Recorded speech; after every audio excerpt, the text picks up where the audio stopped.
The Congregation for the Causes of Saints is the congregation of the Roman Curia that oversees the complex process that leads to the canonization of saints, passing through the steps of a declaration of heroic virtues and beatification. After preparing a case, including the approval of miracles, the case is presented to the Pope, who decides whether or not to proceed with beatification or canonization. History. The predecessor of the congregation was the Sacred Congregation for Rites, founded by Pope Sixtus V on the 22nd of January 1588 in the bull Mensa Aeterni Dei. The congregation dealt both with regulating divine worship and the causes of saints. On the 8th of May 1969, Pope Paul VI issued the Apostolic Constitution Sacra Rituum Congregatio, dividing it into two congregations,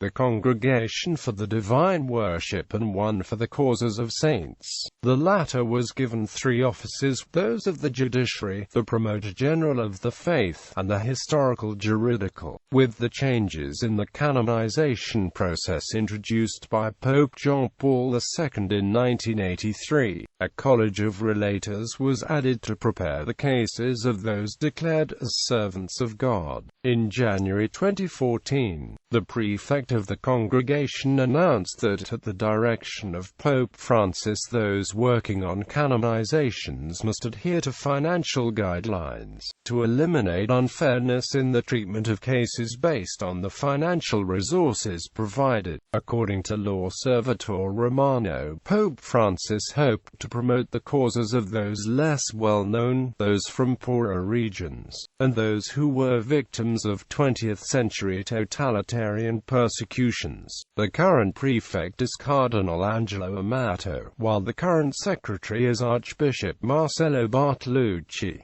The current Under-Secretary is Fr. Bogislaw Turek. The current promoter of the faith is Monsignor Carmelo Pellegrino, formerly a relator in the congregation. Current process. The steps for the recognition of the miracle follow the new rules laid down in 1983 by the Apostolic Constitution, Divinis Perfectionis Magister. The new legislation establishes two procedural stages, the diocesan one and that of what is known as the Roman Congregation. The first takes place within the diocese where the prodigious event happened. The bishop opens the inquiry on the presumed miracle, in which the depositions of the eyewitnesses questioned by a duly constituted court are gathered, as well as the complete clinical and instrumental documentation inherent to the case. In the second, the congregation examines the documents sent and eventual supplementary documentation, pronouncing its judgment on the matter.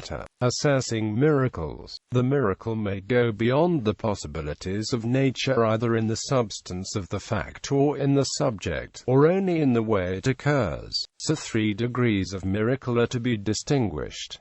The first degree is represented by resurrection from the dead. The second concerns the subject. The sickness of a person is judged incurable. In its course it can even have destroyed bones of vital organs. In this case not only is complete recovery noticed, but even wholesale reconstitution of the organs.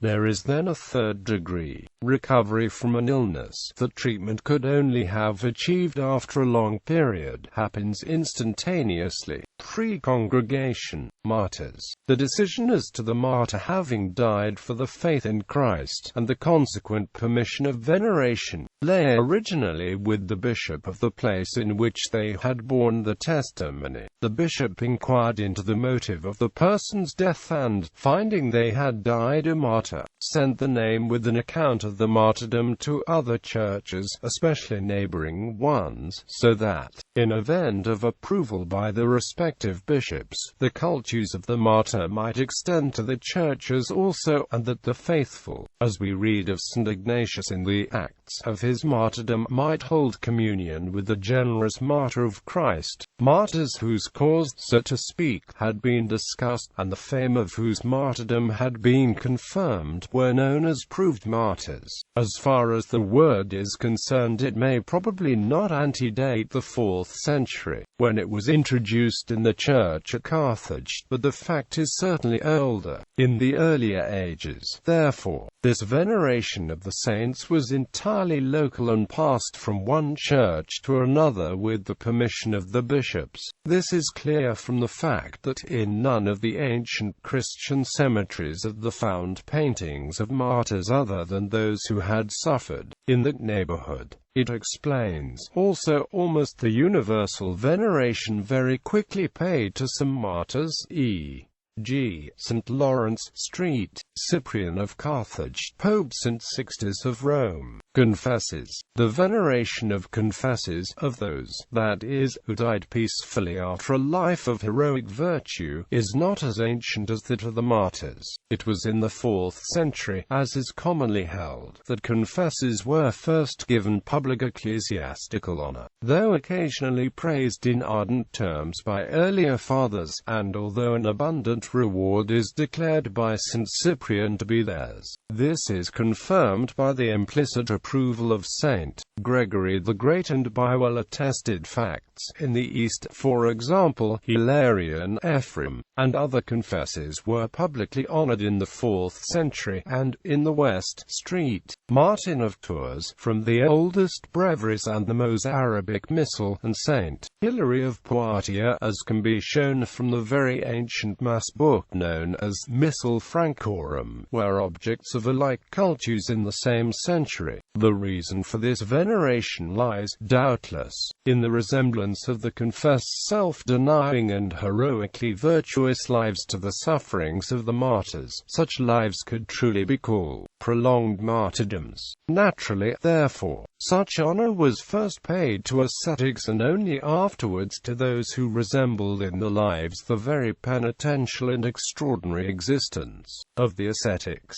So true is this that the confessors themselves are frequently called martyrs. St. Gregory Nazianzen calls St. Basil a martyr. St. Chrysostom applies the same title to Eustachius of Antioch. St. Paulinus of Nola writes of St. Felix of Nola that he won heavenly honors, sine sanguine martyr. St. Gregory the Great styles Zeno of Verona as a martyr, and Metronius gives to St. Rotarius the same title. Later on, the names of confessors were inserted in the diptychs, and due reverence was paid them. Their tombs were honored with the same title as those of the martyrs. It remained true, however, at all times that it was unlawful to venerate confessors without permission of the ecclesiastical authority, as it had been said to venerate martyrs. Authority to canonize. For several centuries the bishops, or in some places only the primates and patriarchs, could grant to martyrs and confessors public ecclesiastical honor. Such honor, however, was always decreed only for the local territory over which the grantors held jurisdiction. Still, it was only the Bishop of Rome's acceptance of the cultus that made it universal, since he alone could permit a command in the universal church. Abuses, however, crept into this form of discipline, due as well to indiscretions of popular fervor as to the carelessness of some bishops in inquiring into the lives of those whom they permitted to be honored as saints. Towards the close of the 11th century, the popes found it necessary to restrict episcopal authority on this point, and decreed that the virtues and miracles of persons proposed for public veneration should be examined in councils, more particularly in general councils.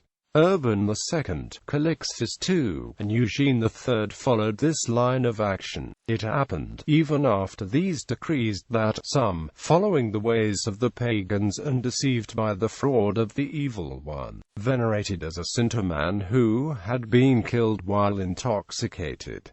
Pope Alexander III took occasion to prohibit his veneration in these words: "For the future you will not presume to pay him reverence, as, even though miracles were worked through him, It would not allow you to revere him as a saint unless with the authority of the Roman Church. Theologians do not agree as to the full import of this decretal. Either a new law was made, in which case the Pope then for the first time reserved the right of beatification, or a pre-existing law was confirmed. As the decretal did not put an end to all controversy, and some bishops did not obey it in as far as it regarded beatification, Urban VIII published in 1634 a bull which put an end to all discussion by reserving to the Holy See exclusively not only its immemorial right of canonization, but also that of beatification. This article incorporates text from a publication now in the public domain. Huberman, Charles, ed. Article name needed. Catholic Encyclopedia, New York, Robert Appleton, Volume 2, Beatification and Canonization, Camillo Beccari. Partial list of pending cases. Blesseds Pope Pius IX, Pope Paul VI, CDL Andrea Carlo Ferrari, CDL John Henry Newman, C.O., CDL Alfredo Ildefonso Schuster, O.S.B., CDL Aloysius Stepinac, ABP Oscar Romero, BP Alvaro del Portillo, Opus Dei, FR William Joseph Caminade, S.M., FR Charles de Foucault, O. CS, O. FR Miguel Pro, S.J., FR Augustin Thevaparample, Mother Maria Teresa Chiramel, C.H.F. Mother Teresa of Calcutta, M.C.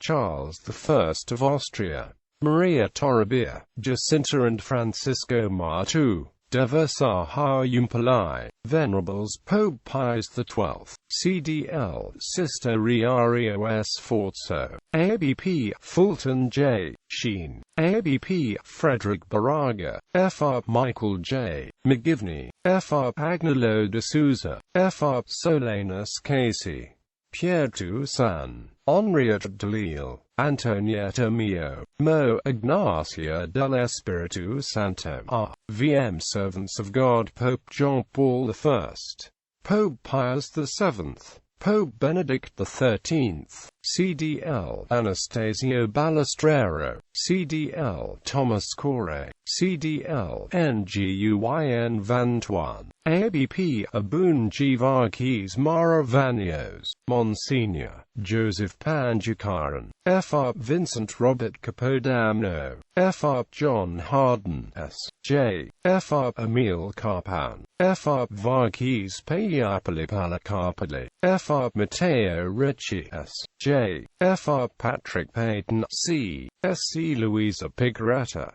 Dom Justo Takayama, Dorothy Day, Zeta of Bourbon Palmer, Frank Duff, Eusebio Kino, Takashi Nagai, Franz Stock, Prefects of the Congregation for Rites since 1903, Luigi Tripapi, Sebastiano Martinelli, O.S.A. Scipione Tecci, Antonio Vico, Camillo Laurenti, Carlos Lotti, Clemente Micara, Gaetano Saiconiani, Arcadio Lararona Saraligui, Benno Gut, Prefects of the Congregation for the Causes of the Saints, Paolo Bertoli, Luigi Raimondi, Corrado Bafile, Pietro Palazzini, Angelo Felici, Alberto Bovone, Jose Saraiva Martins, Angelo Amato, Secretaries of the Congregation for the Causes of Saints Ferdinando Giuseppe Antonelli, O.F.M. Giuseppe Casoria, Trajan Cristlan, Edward Novak, Michele Di Ruberto, Marcello Bartolucci,